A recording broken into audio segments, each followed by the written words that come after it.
시간에 사회자께서 너무 과찬하게 사회하는 것 같습니다. 원래 오늘 이 계속 세미나에 다른 분을 이렇게 초빙하기로 되어 있었는데 여러 가지 사정에 의해서 제가 오늘 대타로 나서게 되었다는 말씀을 드리고, 이것은 여러 우리 교수협회에 많은 고명하시고 훌륭하신 분이 계신데 제가 이렇게 대타로 말씀드리게 됐다는 그런 이야기 말씀드리고, 다음에 저보다 더 훌륭한 교수님께서 이렇게 발표해 주시기를 기대합니다. 제가 오늘 발표할 주제는 코리안 드림 실현을 위한 분권과 자치의 역사지리적 고찰입니다. 우리가 통일 실천하기 위해서는 우리 교수들이 모인 이 뜻은 어떤 이론이 정립되어야 된다고 하는 측면에서 제가 제일 먼저 우리 통일에 대한 어떤 이론, 특히 역사적인 이론, 역사지리적 이론이 필요하지 않느냐 해서 제가 이렇게 말씀드리게 되었고, 제가 오늘 발표하는 내용은 학술지에 일부 발표가 되었습니다만은 여러 가지로 이렇게 좀 복잡하고 예민한 그런 문제가 있습니다. 여러분들께서 좀 어렵게 이해해 주시고, 혹시 제 발표 내용에 잘못이 있더라도 이렇게 이제 시작이라는 생각에서 말씀 부탁드리도록 이렇게 하겠습니다. 제가 말씀드리고자 하는 이 실천을 위해서는 이 코리안 드림이 실현되기 위해서는 어떻게 될 것인가에 대한 고민을 하게 되었습니다. 이 코리안 드림이라고 했을 때 우리가 꿈이라고 하는 것에 대해서 윌슨 미국 대통령이 이렇게 이야기했습니다. 우리는 꿈이 있기에 위대합니다. 모든 위인은 몽상가였습니다. 그들은 봄의 따스한 바람을 맞으면서도 겨울밤에 학토가에 앉아서도 언제나 꿈을 꾸었습니다. 절대 포기하지 말고 자신의 꿈을 믿으세요. 우드로 윌슨 미국 대통령의 이러한 꿈과 같이 우리가 모인 오늘 이 자리에서 제가 발표하는 이 내용이 이러한 꿈을 실현하는 하나의 초석이 되기를 기대합니다. 이 코리안 드림이라고 했을 때 무엇보다도 생각나는 분이 많이 있습니다만은 제가 구글 검색을 해보았을 때 두 사람의 이름이 있는 것을 알게 되었습니다. 여기 보면 이제 구글 이미지에 검색해 보게 되면 고졸 행운이 된 베트남 여성 박혜림의 코리안 드림이라고 하는 내용이 동영상으로 이렇게 소개되어 있습니다. 이 박혜림이라고 하는 분은 자기 할머니와 본인이 한국에 있는 할아버지의 초청에 의해서 한국에 와서 고졸 행운이 되었고, 그녀는 이제 본인이 베트남에 돌아가서 한국에 이러한 모든 것을 쉽겠다고 이렇게 이야기하는 그런 내용이 소개되어 있습니다. 코리안들이 수많은 동남아라든지 또는 이제 다문화 지역에서 한국에 이주하여 자신이 자유와 번영을 누리고자 하는 것을 바로 코리안 드림이라고 이렇게 이야기하고 있습니다. 오른쪽에 보이는 우리 문현진 회장님의 코리안 드림, 여기 보면 코리안 드림의 제자. 저는 이제 이분에 대해서 잘 모릅니다. 그래서 제가 이분은 어떻게 해서 코리안 드림이라고 이렇게 주장하고 있을까? 이분은 코리안 아메리칸입니다. 박혜림 이분은 코리안 베트남이고, 문현진 회장님은 코리안 아메리칸 아닙니까? 이분은 아메리칸 드림을 실현하기 위해서 미국에 이주한 이주민입니다. 그런데 이분이 왜 코리안 드림을 주장하고 있는지 이해할 수 없었습니다. 이미 이 문현진 회장님은 미국에 정착해서 1.5세대로서 제가 알기에는 9명의 자녀를 가지고 있고, 또 첫째, 둘째가 웨스트 포인트에 지출했으면 그는 성공한 아메리칸 드림을 실현한 사람입니다. 그렇지 않습니까? 요즘 미나리라고 하는 영화가 이렇게 소개되고 있는데, 미나리라는 영화가 과연 약 한 10만 명 인구가 관람했다고 하는데 과연 한국에서 성공할 수 있을지 의문입니다. 왜? 한국은 이미 이 아메리칸 드림과 필적한 코리안 드림을 실현하기 위해서 전 세계 여러 각지로부터 한국을 동경하고 한국을 배우기 위해서 오는 그러한 나라입니다.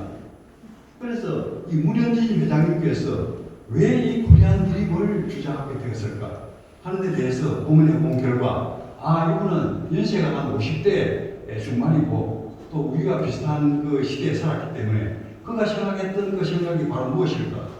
아마 저희들이 그 젊었을 때 불렀던 노래가 있습니다. 통일 노래가 있습니다. 우리의 소원은 통일, 꿈에도 소원은 통일, 이 목숨 다 바쳐 통일, 통일이여 오라. 이결에 살리는 통일, 이 나라 살리는 통일이라고 이렇게 이야기한 바가 있습니다. 즉 통일이야말로 이 계례를 살리고 이 나라를 살린다고 하는 그런 그 생각이 있다고 볼 수가 있는데 과연 통일이 이 나라를 살릴 수 있을까?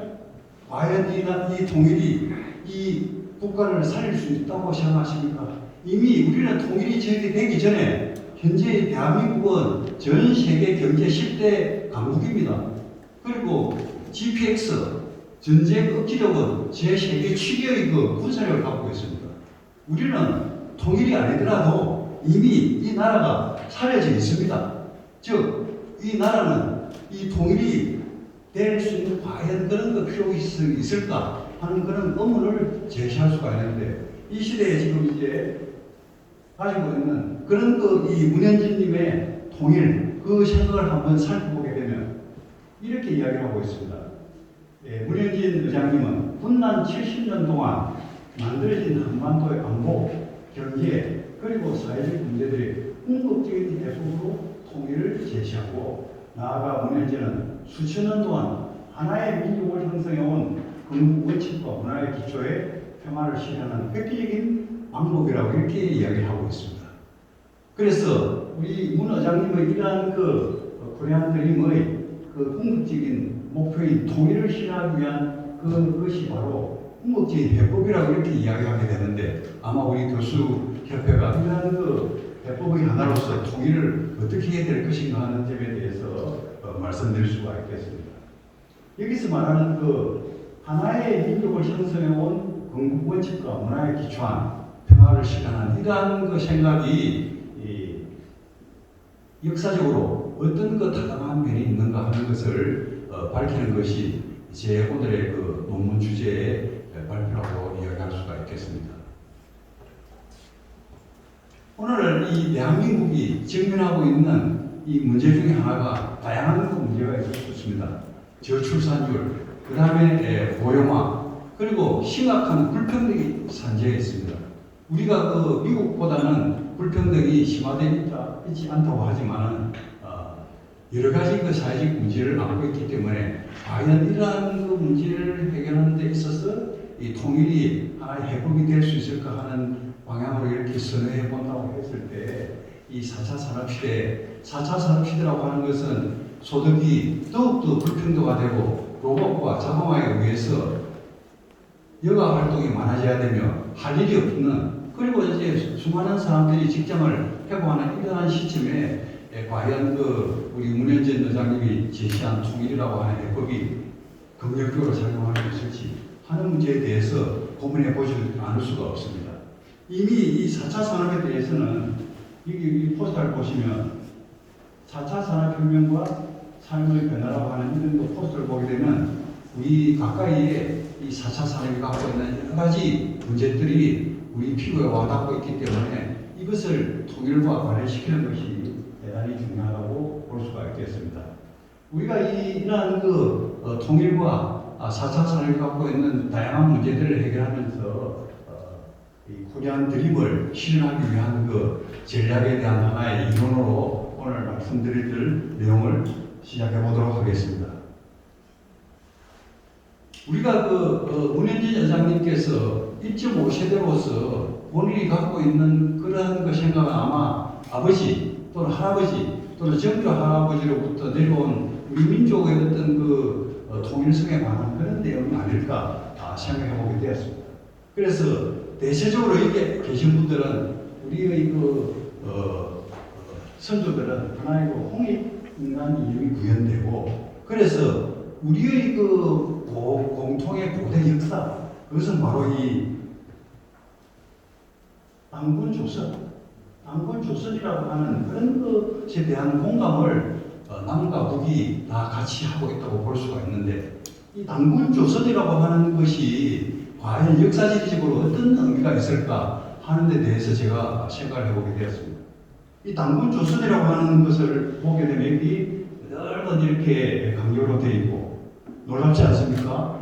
이분이 자료가 어디서 나왔는지 제가 구글에서 따왔습니다만, 여기 보면 이제 일본 서남쪽 일부, 그 다음에 이제 산둥번도와 그 다음에 중국 일부, 그 다음에 이제 넓은 만주평원과 일부 러시아 지역까지, 그리고 여기 이제 흑룡강과 송황이 가는 이 지역 일대가 당군 조선이다. 그래서 어떤 제야 사업 때는 이러한 넓은 강령을 거느린 그런 국가였다고 하는데, 과연 이러한 것에 대한 것을 저는 상당히 동의하기가 힘듭니다. 왜냐하면 지금으로부터 약 한 5,000년 전에 교통이 불편하고, 그 다음에 도로망이 발달하지 않는 이러한 시대에 과연 오늘과 같은 근대 국가로서의 그런 테리토리가 강력히 형성이 되어 있다고 보기는 쉽지 않습니다. 그리고 특히 이 지도를 보게 되면 여기 보면 진한, 마한, 그 다음에 변한이라고 하는 것이 약간 큰 글씨도 있고, 당군 조선이 있고, 진한, 마한, 변한이라고 하는 그 검은 글씨로 써 있는 이 지역을 보았을 때 왜 이러한 일이 나타났을까를 생각해 보게 됐을 때, 바로 그것은 이 당군 조선의 통치자는 하늘의 제사장이다. 하늘에 대해서 제사를 올리는 그런 역할을 하게 되었고, 그래서 이제 당군이라고 하는 그 뜻은 하늘의 천재, 제사를 지낼 수 있는 사람으로서의 하나의 대주장 또는 이제 군장, 나중에는 이제 왕까지 되는 그런 하나의 어떤 의미가 아니었을까. 그리고 여기 보면 이제 마한, 진한, 변화라고 하는 것이 왜 세 가지로 이렇게 나타나게 됐을까 하는 것은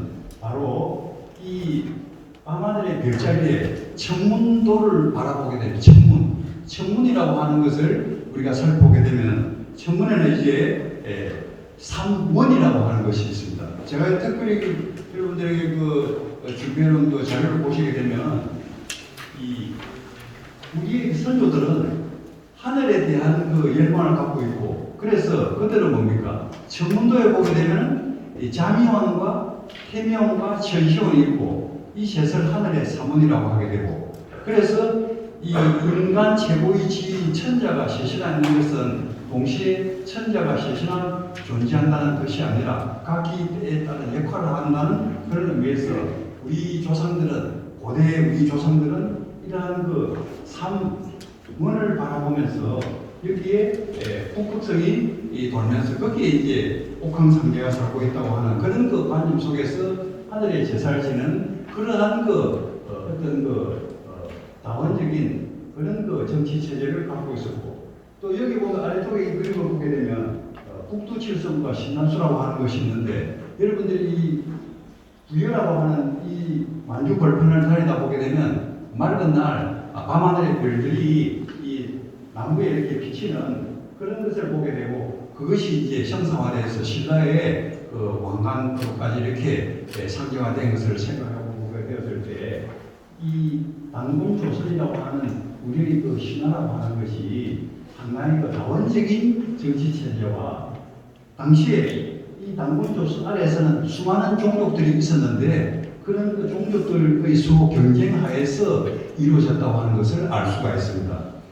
제가 준비한 자료에 보게 되면 고구려 봉기를 한번 보세요. 고구려 봉기 자료를 한번 보시면 고구려 봉기 삼국사기 제13권의 고구려 봉기를 보게 되면 시조는 동명성왕이요 이름은 종옥이다.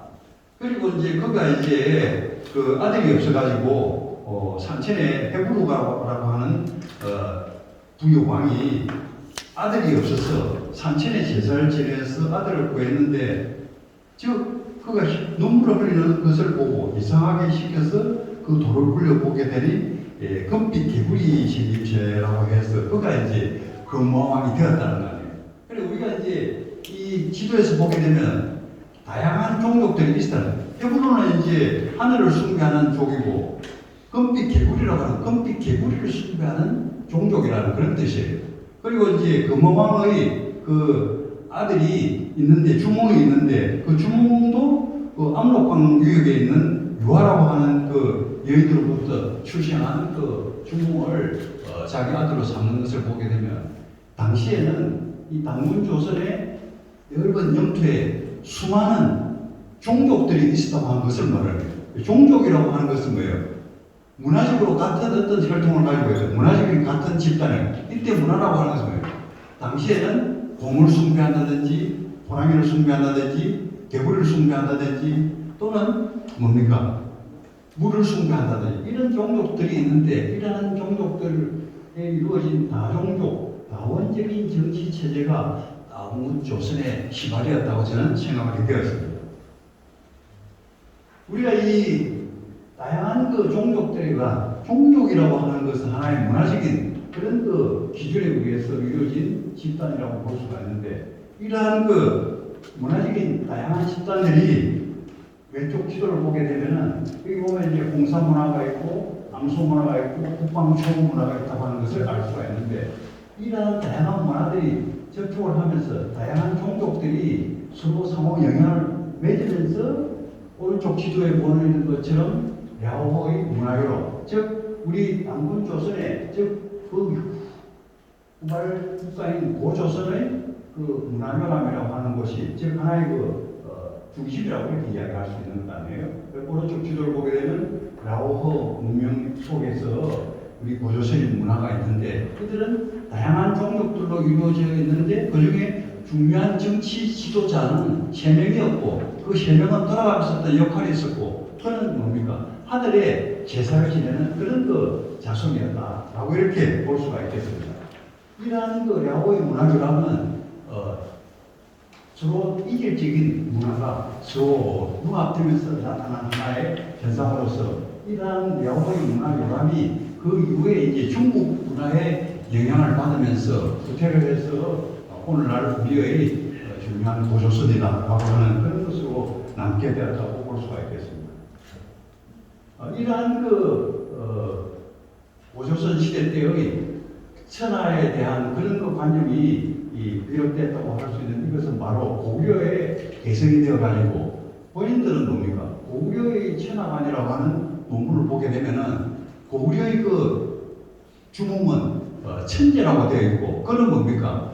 그 주변에 다양한 종족들을 지배하는 최대의 그 군장이었고, 그는 유일하게 하늘에 제사를 지낼 수 있는 사람이었고, 우리나라에서는 조선 왕조 후기에 고종이 지금의 조선 호텔 앞에 있는 원구단이라는 곳에 하늘에 제사를 지낼 수 있는 허락을 중국으로 받아가지고 중국으로부터 허락을 받아서 드디어 이제 그러한 천하 사상을 이렇게 실현할 수 있게 됐는데, 오른쪽 지도를 보시게 되면 이제 중국의 천사상과 천하관이라고 하는 것은 천자라고 하는 하늘의 아들인데, 하늘에 제사 지낼 수 있는 유일한 적자이면서 공선의식의 특권이 있는 그런 그 사람인데, 이러한 그 천자가 나중에 중국의 그 이념에 의하면 황제가 있고, 그 다음에 이제 경, 대구, 사라고 하는 관념으로 조선 왕조에 들어와서 우리들은 다 집에서 제사를 지내지 않습니까? 제사를 지내는 가장 기본적인 것은 유교적인 이념이고, 그것은 뭐냐면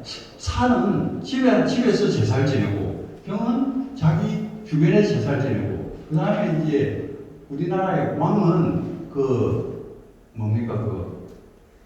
자신의 선조에게만 제사를 지낼 수 있을지 천하에 대해서 제사를 지낼 수 없는 그런 위치로 제사하게 되면서 우리가 이제 우리의 고유의 천하관이 중화관에 편입이 되는 그런 결과를 갖게 되었다고 보겠습니다. 그래서 이제 제 논문에서 주장하는 바는 뭐냐면, 이 다수의 에스닉 그룹, 종족들이 다양하게 있었는데, 그러한 다양한 종족의 거주지였는데, 고구려 백제 신라가 모두 다종족 국가였고, 그래서 통일신라는 이들을 융합 통치하기 위해서 구주 5 소경을 설치하게 되었는데, 이러한 구주 5 소경을 통해서 어떤 특정한 행정구역에 다양한 종족이 나타나게 되었는데, 고려시대 때는 이 해동천하라고 하는 그런 관념을 가지고 다종족 국가로서 운영되고 있었다. 즉 우리는 단일 종족이 아니었다라고 하는 것이 제 주장의 핵심입니다. 그래서 이러한 다종족 국가가 고려 왕조에 들어오면서 왕시의 종족, 그리고 여러분들이 대개 무슨 광주이시 또는 이제 경주 김씨 하는 것은 뭡니까? 종족이나 리니지 그룹이라, 리니지 그룹. 다양한 종족들로 이루어져 있는 것인데, 고려 시대에 와서 왕시 종족의 지배가 강화되면서 태조 왕건이 예를 들어서 옥시, 이렇게 하면 의령 지역의 옥시들이 하나의 종족으로서의 지배권을 지배해가지고 드디어 이제 태조 왕건에 의해서 이 종족 체제에서 종족 체제로 이렇게 바뀌게 되고, 그러한 종족 체제가 오늘에 이르렀다고 하는 것을 말씀드릴 수가 있겠습니다.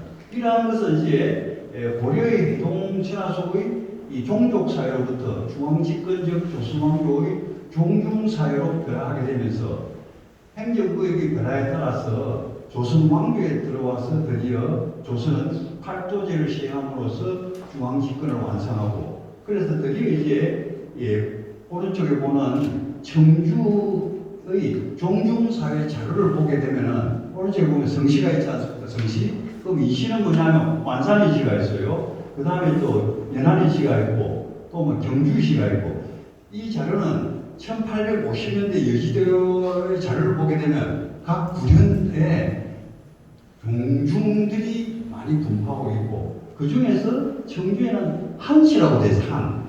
보입니까? 한. 오른쪽 하단에 한. 한은 본주에 있는 성신도 한인데, 보통 이제 인터넷 검색해 보게 되면 우리 한시들이 바로 당군의 자손이다, 당군 칸의 자손이야, 당군 왕의 자손이야, 이렇게 하는데, 바로 이제 이 한시들이 대개 신라 영토에 있었지만은 과거에 고려 및 부여로부터 어떤 흘러도는 종족들이 이 통일신라에 융합되면서 조선 왕조에 들어오면서 한시라고 하는 성시로 청주 한시 이렇게 된 거예요.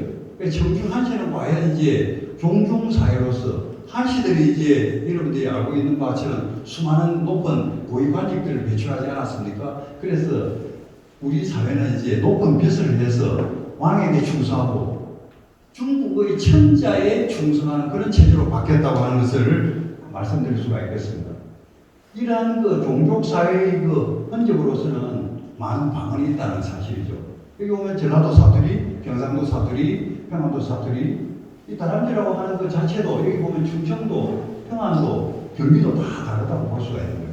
이것이 바로 다양한 종족들이 우리 고려와 그 이전까지 존재했고, 그것이 바로 사투리로 남아있기 때문에 그게 다종족 사회였다. 그리고 그것이 오늘날은 다종족 사회를 이렇게 변하게 되었다고 말씀드릴 수가 있겠습니다.